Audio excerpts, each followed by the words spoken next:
Assalamualaikum warahmatullahi wabarakatuh. Perkenalkan, saya Eda Galuh Febrianingrum dari Teknologi Pendidikan Universitas Negeri Yogyakarta yang pada kesempatan kali ini saya akan membahas mengenai perbandingan sistem desentralisasi pendidikan di Indonesia dan Swiss atau Switzerland. Nah, langsung saja di sini ada subtopik yang akan saya bahas, yaitu yang pertama ada definisi dari pendidikan komparatif atau pendidikan perbandingan. Yang kedua ada metodologis dan cakupan studi yang saya gunakan pada kajian ini.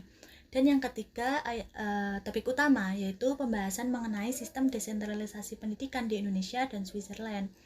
Nah, untuk mempersingkat waktu, di sini saya akan langsung saja membahas mengenai subtopik yang pertama yaitu definisi dari pendidikan komparatif. Secara etimologis, pendidikan komparatif berasal dari dua kata, yaitu pendidikan dan komparatif. Pendidikan sendiri berarti suatu usaha untuk membantu anak dalam mengembangkan potensinya, sedangkan komparatif adalah keadaan yang bersifat perbandingan. Komparatif berasal dari bahasa Inggris, yaitu to compare yang artinya membandingkan, comparison yang artinya perbandingan, dan komparatif yang artinya bersifat membandingkan. Berdasarkan pengertian dua kata tersebut, maka dapat disimpulkan bahwa pendidikan komparatif adalah suatu ilmu yang mengajarkan cara membandingkan praktek pendidikan di suatu masyarakat dengan masyarakat lainnya. Pendidikan komparatif atau pendidikan perbandingan dan perbandingan pendidikan seringkali dimaknai sama, padahal keduanya cukup berbeda. Pendidikan perbandingan ini lebih kepada ilmu yang mempelajari tata cara atau prosedur membandingkan sistem pendidikan antara dua negara atau lebih. Nah, sedangkan kalau untuk perbandingan pendidikan ini merupakan kegiatan membandingkan dua atau lebih sistem pendidikan yang berbeda. Dengan kata lain, kalau pendidikan perbandingan ini lebih menekankan pada sisi akademis yaitu ilmu membandingkan, sedangkan perbandingan pendidikan lebih kepada penekanan pada sisi praktis yaitu kegiatannya, yaitu kegiatan membandingkan. Untuk subtopik yang kedua ada metodologis dan cakupan studi. Nah, pada kajian ini saya menggunakan studi tematik yang artinya kajian ini akan lebih diarahkan kepada tema-tema tertentu dalam pendidikan. Yang dalam kajian ini saya akan membahas mengenai perbandingan desentralisasi pendidikan di Indonesia dan Swiss atau Switzerland. Nah, sedangkan metode atau metodologis yang saya gunakan adalah metode deskriptif yang dimana saya akan menjelaskan mengenai perbandingan sistem desentralisasi pendidikan di Indonesia dan Swiss dengan detail seperti itu. Nah, untuk subtopik ketiga yaitu subtopik utama. Nah, sebelum masuk ke perbandingan desentralisasi pendidikan di Swiss dan Indonesia, saya akan menjelaskan definisi singkat dari desentralisasi pendidikan itu sendiri. Nah, desentralisasi pendidikan ini merupakan pelimpahan wewenang atau authority dan tanggung jawab atau responsibility dari institusi pendidikan tingkat pusat kepada institusi pendidikan di tingkat daerah hingga pada tingkat sekolah. Nah, desentralisasi ini mengandung arti pelimpahan kekuasaan oleh pusat kepada aparat pengelola pendidikan yang ada di daerah pada tingkat provinsi maupun lokal sebagai perpanjangan aparat pusat untuk meningkatkan efisiensi kerja dalam pengelolaan pendidikan di daerah. Jadi artinya desentralisasi pendidikan ini membuat pemerintah daerah memiliki kekuasaan atau wewenang dan tanggung jawab dalam mengelola pendidikan di daerahnya. Contohnya masalah keuangan atau anggaran, tetapi dengan tetap mempertahankan atau memperhatikan undang-undang atau tujuan nasional yang berlaku. Nah, kita masuk ke dalam topik utama yaitu membandingkan desentralisasi pendidikan antara Indonesia dan Swiss. Kita masuk ke negara Swiss terlebih dahulu. Kita tahu ya kalau Swiss itu sistem pendidikannya adalah termasuk ke dalam sistem pendidikan yang terbaik di dunia. Nah, menurut data yang dipublikasi dalam laman US News, negara Swiss ini menempati urutan ke-6 dan berada di bawah Amerika Serikat, Inggris, Jerman, Kanada, serta Perancis. Nah, alasan dari mereka yang mendapatkan sistem pendidikan terbaik dunia ini, pemerintah Swiss ini sangat memperhatikan atau mengutamakan pendidikan dari warganya.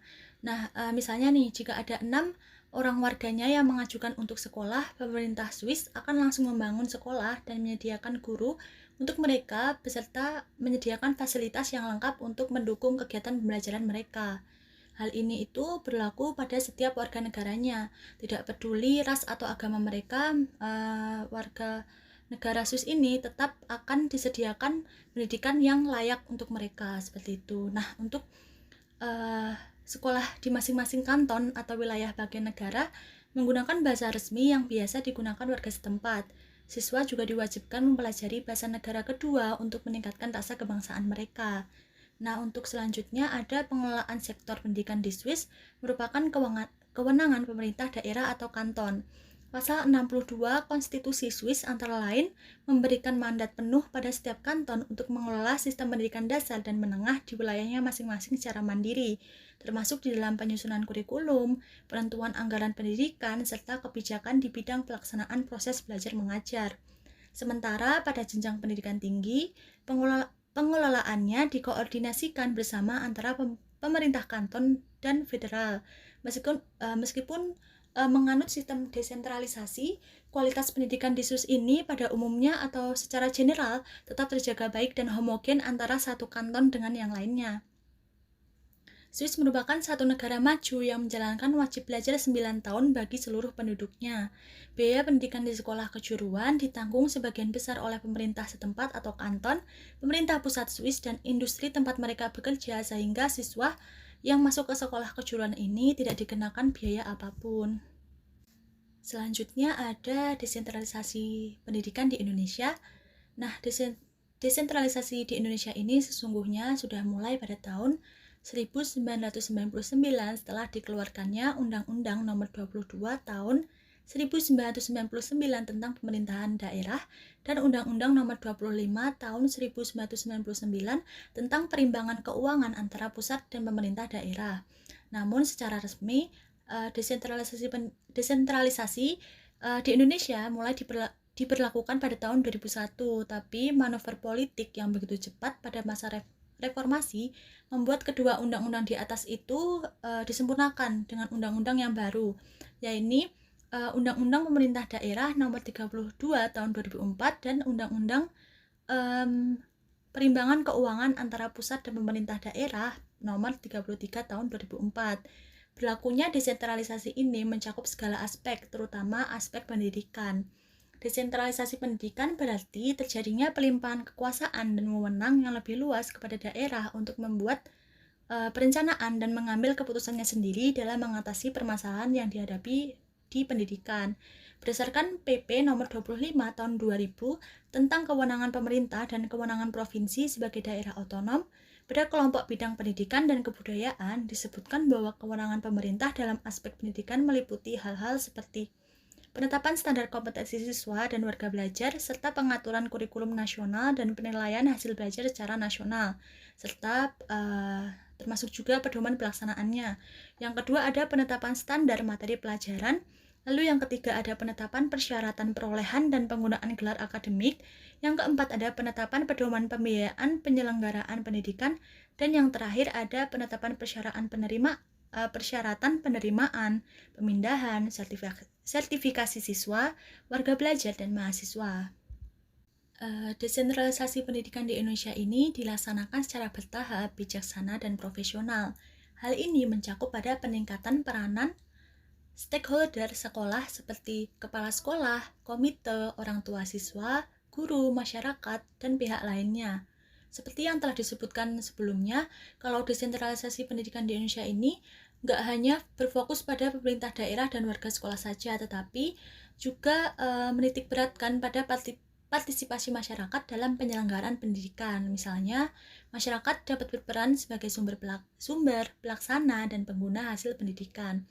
Contoh nyata dari desentralisasi pendidikan di Indonesia adalah adanya manajemen berbasis sekolah, yang mana pada MBS ini, sekolah memiliki kewenangan yang luas dalam mengambil keputusan sesuai dengan kondisi dan kebutuhannya masing-masing, tapi tetap disesuaikan dengan tujuan nasional yang berlaku. Desentralisasi pendidikan diprediksikan akan membawa dampak yang positif untuk pendidikan di Indonesia. Sebab dengan adanya desentralisasi pendidikan ini, maka pendidikan di Indonesia akan lebih terfokus, terutama untuk daerah-daerah terpencil. Pemerintah daerah diberi kekuasaan dan kewenangan untuk memberikan pelayanan pendidikan yang baik kepada seluruh anak-anak yang ada dalam cakupan daerahnya. Tetapi kalau kita lihat pada kenyataannya seperti kebijakan pemerintah lainnya, desentralisasi pendidikan di Indonesia juga belum berlangsung sesuai dengan yang diharapkan. Kalau dibandingkan dengan Swiss yang meskipun menerapkan desentralisasi pendidikan, tetapi kualitas pendidikan mereka ini antar daerah atau kanton ini tidak jauh berbeda. Tetapi kalau Indonesia ini justru sebaliknya. Kualitas pendidikan satu daerah dengan daerah yang lainnya di Indonesia ini bisa sangat berbeda, terutama pendidikan di daerah kota dengan pendidikan di daerah terpencil. Perbedaan ini dapat berupa perbedaan fasilitas yang tersedia, perbedaan jumlah pendidik, dan lain sebagainya. Masih banyak hal-hal atau aspek yang perlu diperbaiki dalam pengimplementasian kebijakan desentralisasi pendidikan di Indonesia, terutama pada hal anggaran atau biaya.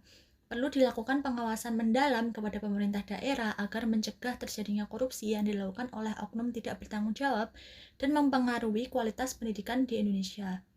Sekian dari saya, kurang lebihnya mohon maaf, dan jika ada salah kata juga mohon dimaafkan. Jika ada kritik dan saran atau pertanyaan, silahkan tulis di kolom komentar di bawah ini ya.